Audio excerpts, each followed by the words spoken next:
میں طبیعت سے بھوک لگ رہی ہے, آپ نے پھوڑ دیا, پکوڑے بھی پھوڑ دیے اور سموسے بھی پھوڑ دیے, کھجوروں کا ڈبہ پھوڑ دیا, آپ تجربہ کر کے دیکھو پیٹ خراب نہیں ہوگا آپ کا. لوگ کھا رہے ہوتے ہیں, ادھر سے لیمن کا شربت, ادھر سے یہ, ادھر سے کھا لیا, کنٹینیو جتنا کھانا تھا کھا لیا. اب آپ نماز پڑھنے کے لیے آئے, اب 10-15 منٹ کا درمیان میں آ گیا وقفہ. اب اگر ایک کھجور بھی کھاؤ گے نا وہ پیٹ خراب کر سکتی ہے. اب نہیں کھانا آپ نے جب تک دوبارہ شدید بھوک نہیں لگ جاتی ہے. اتنا بہترین نسخہ ہے نا صحت کا, اس کو زندگی کا. میں یہ نہیں کہہ رہا کہ افطاری میں پھوڑ دو, آپ تباہ و برباد کر دو, میں بتا رہا ہوں کہ پھر بھی نسبتاً بہتر ہے. اس سے اتنا نقصان, زیادہ کھانے سے بہت زیادہ نقصان نہیں ہوتا, بے وقت کھانے سے, بغیر بھوک کے کھانے سے زیادہ نقصان ہوتا ہے. سمجھ رہے ہیں؟ ہمارے ہاں لوگ رمضان میں ان کا وزن بھی بڑھ رہا ہے کم ہونے کے بجائے بیمار بھی ہو رہے ہیں. وجہ کیا ہے؟ افطاری میں کھانے پینے کے بعد نماز پڑھ کے آئیں گے, اب بھوک کم ہو چکی ہوتی ہے, میدے نے اپنے ورک شروع کر دیا, اب آ کے دوبارہ کھا رہے ہیں. پھر وہ دیکھ رہے ہیں, وہ میز کے نیچے سے پلیٹ کھینچی تو پکوڑے رہ گئے تھے, چلو یار فریج میں جا کے دیکھا, یار وہ دہی بڑے تو رہ گئے تھے, چارنے والے وہاں سے لے لیے, اور پھر وہاں سے کھجور کے ڈبے میں ہاتھ مارا. اب یہ جو جگالی کر رہے ہو نا بکریوں کی طرح, بکری کا کام ہے سارا دن کھاتی رہے گی, مینگنیاں بنا کے نکالتی رہے گی. انسان میں مینگنیاں نہیں ہوتی بھائی, ٹھیک ہے نا, انسان کا ایک پراپر ٹائم ہوتا ہے, اسی حساب سے چلتا ہے انسان. تو اب آپ سارا دن جگالی, اب کیا کرنا ہے آپ نے, افطاری میں پھوڑ پھاڑ دیا تو اس کے بعد اب نہیں کھاؤ. اب اگر شدید بھوک لگتی ہے تراویح کے بعد آپ کھا لیں, لیکن میں نے تجربہ یہ کیا کہ تراویح کے بعد بھی اگر صحیح طرح پیٹ بھر کے کھا لو تو پھر سحری میں نہیں کھایا جاتا. تو بہتر یہ ہے کہ تراویح کے بعد بھی نہ کھائیں. اب سخت بھوک لگ رہی ہے تو تھوڑا سا کھا لیں, سمجھ رہے ہیں, کتنا کھا لیں, تھوڑا سا, تاکہ سحری میں پھر تمیز سے کھائیں آپ. تو تھوڑا سا کھا لیں آپ, اور اس وقت بڑا مزہ بھی آ رہا ہوتا ہے. تراویح کے بعد چند کھجوریں کھا لیں, کچھ شہد کھا لیا, متزل لا لیا, دامت برکاتہ ملا لیا, جو فریج میں تھا کھا لیا, صحیح ہے. پھر جب آپ نے تھوڑا 2-4 نوالے لے لیے, جن کو چائے کی عادت ہے انہوں نے چائے پی لی, پھر آپ کو سحری میں ملائی پراٹھے کھاتے ہوئے مزہ آئے گا, اور وہ ہضم بھی ہوگا, وہ نقصان بھی نہیں دے گا. تو لوگ میرا پراٹھے اور ملائی والا بیان سن رہے ہوتے ہیں, یہ پوری ترتیب نہیں سن رہے ہوتے. یہ ایسے ہی ہے جیسے 4 شادیوں کا بیان تو سن لیا, حقوق اور عدل کا بیان آپ نے نہیں سنا. تو کھائیں, پراٹھے بھی پھوڑیں, ملائی بھی پھوڑیں آپ, لیکن شدید بھوک کے وقت پھوڑیں آپ. اچھا, سحری میں ایک چھوٹا سا کام اور کر لیں, بالکل اینڈ پہ سحری نہ کریں, کیونکہ پانی کے لیے پھر پیٹ میں جگہ بچتی نہیں ہے, اور پانی نہیں پیو تو سارا دن گزارنا مشکل ہو جاتا ہے. تو آپ 1 گھنٹہ پہلے سحری کر لیں, تاکہ 1 گھنٹے بعد پھر طبیعت سے پانی پی لیں. تو یہ بھی نہیں ہوتا تو جیسے چل رہا ہے ویسے چل رہے ہیں, زیادہ ٹینشن لینے کی ضرورت نہیں ہے. روزے میں خود ہی ایڈجسٹ ہو جاتا ہے, کچھ عبادت بھی تو ہے نا, اللہ بھی کچھ مدد کرتا ہے اس میں. رمضان میں شیطان ایک دھوکہ یہ دیتا ہے کہ آپ نے اگر روزے رکھے ہیں تو کون سا تیر مار لیا, ساری دنیا روزے رکھ رہی ہے. یہ شیطان کا بہت بڑا حملہ ہے. میرا معاملہ یہ ہے, الحمدللہ ہم سب روزے رکھتے آ رہے ہیں بچپن سے ہی. جب سے بلوغت کی دہلیز پہ قدم رکھا, ہمارے گھر میں روزے کا معمول تھا, روزہ چھوڑنے کا تصور ہی نہیں تھا. اب بھی نہیں ہے, پہلے بھی نہیں تھا, تو رکھتے آ رہے ہیں بچپن سے. بلکہ جب بالغ نہیں تھے اس وقت بھی رکھتے تھے, ہمارے بچے اب بھی رکھ لیتے ہیں. منع کرنا پڑتا ہے کہ بھائی نہیں رکھو, بچوں کو تو شوق ہوتا ہے کہ رکھنا ہے. تو الحمدللہ معمول ہے, لیکن اس کے باوجود میں یہ سوچتا ہوں کہ اے اللہ, میرے جیسے نالائق کو تو نے یہ توفیق دے دی کہ میں رمضان کے روزے رکھ رہا ہوں.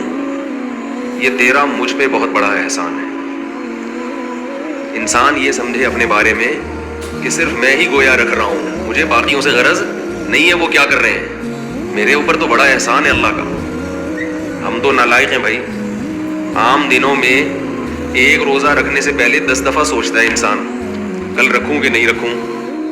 رکھتا ہے تو ایسا سمجھتا ہے جیسے آج ہم نے بہت بڑا تیر مار لیا کوئی.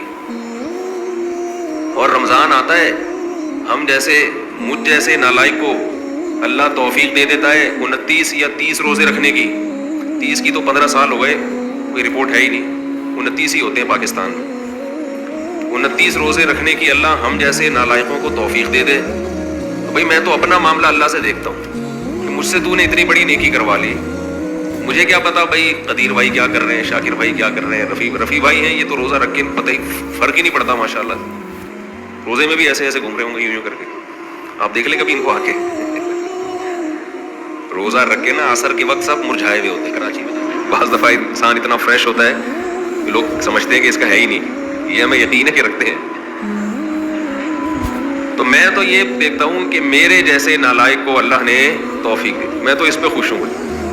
میں تو اس پہ خوش ہوں کہ ہم جیسے تیسے ہیں، جتنے مرضی نالائق ہوں، وہ بھائی ایک روزہ نہیں، 2 نہیں، 3 نہیں، 4 نہیں، 5 نہیں، 6 نہیں، 7 نہیں، 8 نہیں، اللہ نے کتنے روزے ہم سے رکھوا لیے.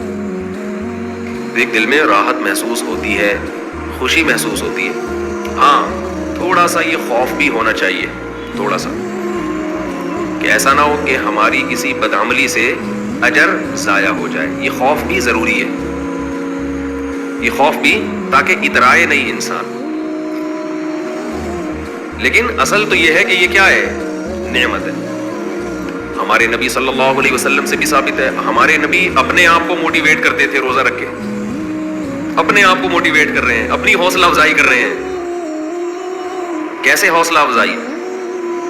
جب آپ صلی اللہ علیہ وسلم روزہ افطار کر لیتے، کیسے انسان کو خوشی محسوس ہوتی ہے نا.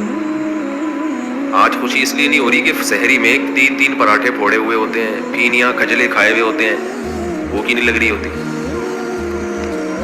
وہ تہ جو بیٹھنا شروع ہوتی ہے عصر مغرب میں جا کے، تو وہ جو ڈگاریں، اکثر لوگ مجھ سے رمضان میں یہ پوچھ رہے تھے کھٹی ڈگاریں نکلنے سے روزہ تو نہیں ٹوٹتا؟ ایسا لگتا ہے ہر آدمی کھٹی ڈگاریں ہی نکل رہا ہے سارا دن بیٹھ کے، کیونکہ ہر آدمی یہ مسئلہ پوچھ رہا ہوتا ہے کھٹی ڈگاریں نکلنے سے روزہ تو نہیں ٹوٹتا.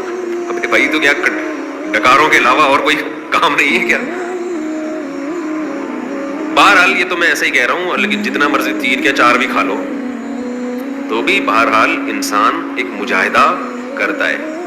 تبھی تو دنیا پرست آدمی ایک روزہ بھی نہیں رکھتا. ہٹے کٹے لوگ دیکھے ہم نے، ڈاکٹروں نے ان کو کہا ہوا بھی ہے کہ تم نہیں کھاؤ، تمہارے لیے کھانے کے علاوہ دنیا کا ہر کام تم پہ سوٹ کرتا ہے،